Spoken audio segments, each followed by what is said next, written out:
So, frogs, how you feeling? Stupid? We're not frogs. We're toads. The Battletoads. We're famous superheroes. This just in. No, you're not. This has been Julie Saturn Rings asking, what are they going to do now? I used to know.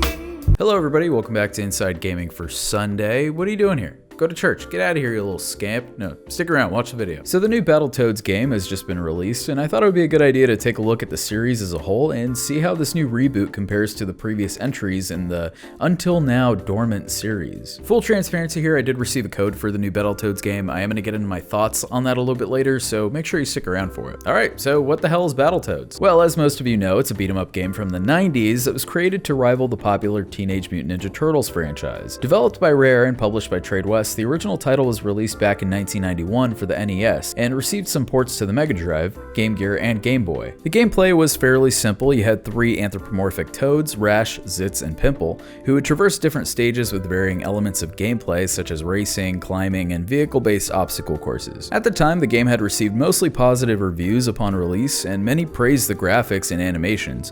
However, there was one thing that set this beat-em-up game from the rest, and that was, of course, the difficulty. Battletoads was notorious for its brutal difficulty and punishing gameplay. A lot of the games back in the 90s, like side-scrollers and beat-em-ups and platformers, they all utilized the same password mechanic, and if you're not familiar, it's essentially a long string of characters that you would input to basically get back to where you were, since most of the games back then didn't have any sort of save feature. And Battletoads didn't have that. IGN did a Battletoads retrospective back in 2009, and when referring to its difficulty, they had this to say: Battletoads is memorable for its strong production value during the sunset period of the NES. Its difficulty is perhaps the biggest influence on its enduring reputation amongst hardcore gamers. Simply put, Battletoads is a beast to complete. Rare was very stingy with extra lives and continues. You had only 3 continues to complete the game. If you failed, you were sent all the way back to the first level. There was no password feature either, which was actually a common element in games at the time as an alternative to save files. It's kind of interesting how just making the game really hard actually turned Battletoads into a cult classic. And the developers took note of the difficulty, even making the subsequent ports more toned down so that way they are easily accessible to a more casual gamer. Battletoads would go on to receive some sequels, some spin-offs, and even one of those hard to look at LCD games by Tiger Electronics. The first was a spin-off for the Game Boy based off the original title, and even though they donned the same box art, it was an entirely different game. Next was Battletoads and Battlemaniacs, released in 1993 for the Super Nintendo and ported to the Sega Master System in 1996. This game was comprised of remixed or enhanced versions of the levels from the original Battletoads and had very similar mechanics. The game was received mostly positively from fans, but was also criticized for its lack of originality and, of course, its high difficulty. Next was a crossover with Double Dragon, and in this one you were able to play as the 3 Toads and the 2 Lee brothers from the Double Dragon series. Released in 1993 for the NES, Genesis, SNES, and Game Boy,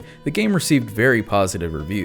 And after that, in 1994, the game would make its way to arcade cabinets in the form of Battletoads Arcade. Now here's where things go wrong. Totally wrong.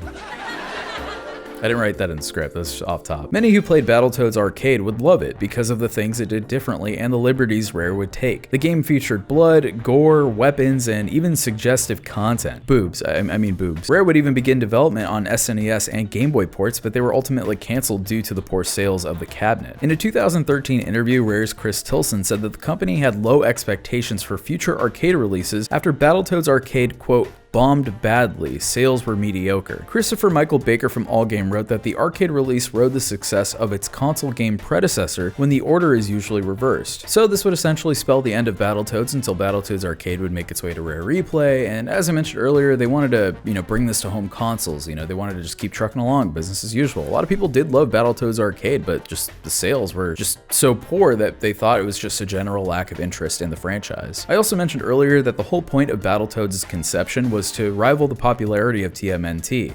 Not only that, but according to Rare artist Kev Bayless, they wanted to use Battletoads as a way to produce merchandise on a mass scale, similar to Batman. I remember the Batman film had just hit the movies, and we were looking at all of the different merchandising that you could buy. Kind of a weird comparison, but I get it. I mean, it was the 90s, any kind of popular franchise had some sort of marketable toy that kind of served as marketing in itself, but it also made you money. It's pretty smart. They even created a pilot for an animated series that would be received very poorly, so that didn't exactly go anywhere. I would also be remiss not to mention the "Do you have Battletoads" meme. If you're not familiar, back in 2011, 4chan essentially organized this massive prank calling to the pawn shop from the show Pawn Stars, and that just got out of hand, but it didn't stop there though. No, unfortunately, a lot of minimum wage GameStop employees fell victim to the same fate, myself included. It's funny, we actually had a copy of Battletoads and had it listed at a ridiculous price, and I made sure to take a picture of it during my tenure at that hellscape for a moment like this, so I'm glad I got to use it. So here we are in 2020. The Battletoads franchise has remained dormant for over 2 decades, with a few appearances, such as the Toads making an appearance in Shovel Knight, Rash being a playable character in Killer Instinct Season 3, and most recently a Rash action figure seen in the recently released Grounded. But now a new game, a reboot in a long-buried series, and I got to play it early.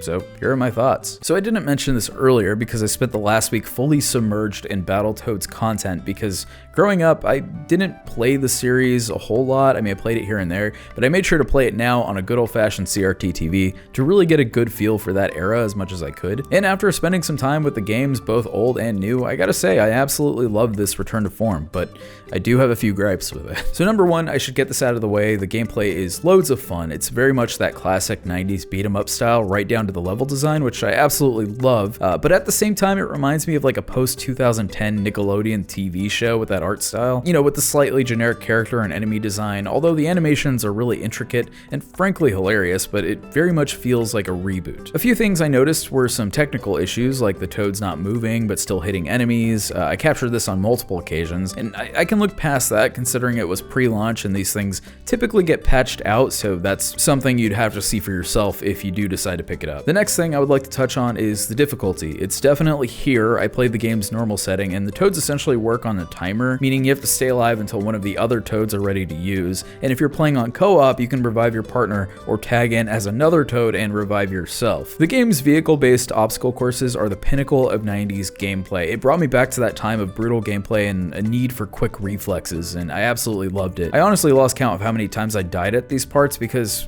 well, frankly, I suck.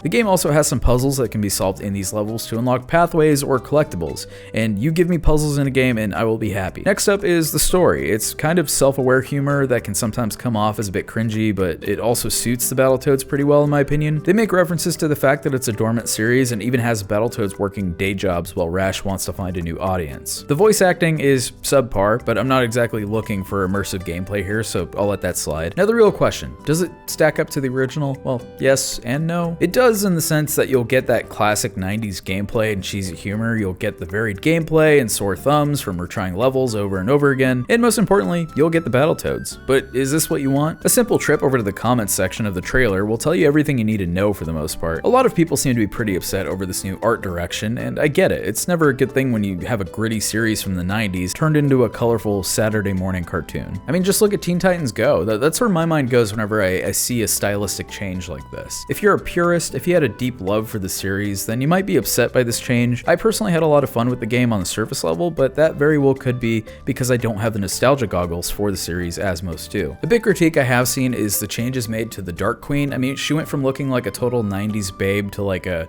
villain you'd see on like Disney XD or something. And at the end of the day, that'll disappoint just about anybody. Would I recommend this reboot? Yes, if you're just looking for a good game to play with friends or a significant other, because it is a fun time, there's no doubt about that. It's a $20 game, so you're not giving an arm and a leg for what could be compared to many indie titles with the same level of quality. And even if you loved classic Battletoads, but you're turned off by the art direction, I'd still recommend giving it a shot. Okay, so there are my thoughts on Battletoads, new and old. If you guys do decide to pick up the game, please let me know what you thought of it. I mean, like I said, I enjoyed the game. Maybe if you're more of a Battletoads person, maybe you didn't. Let me know why. I'm genuinely curious because I've spent the last week in the mindset of a Toad. If you have a lot of nostalgia for the series, let me know how it stacked up to your expectations. Maybe it didn't, maybe it did, I don't know. Maybe you weren't even expecting anything. Let me know down below, and yeah, hope you guys enjoyed.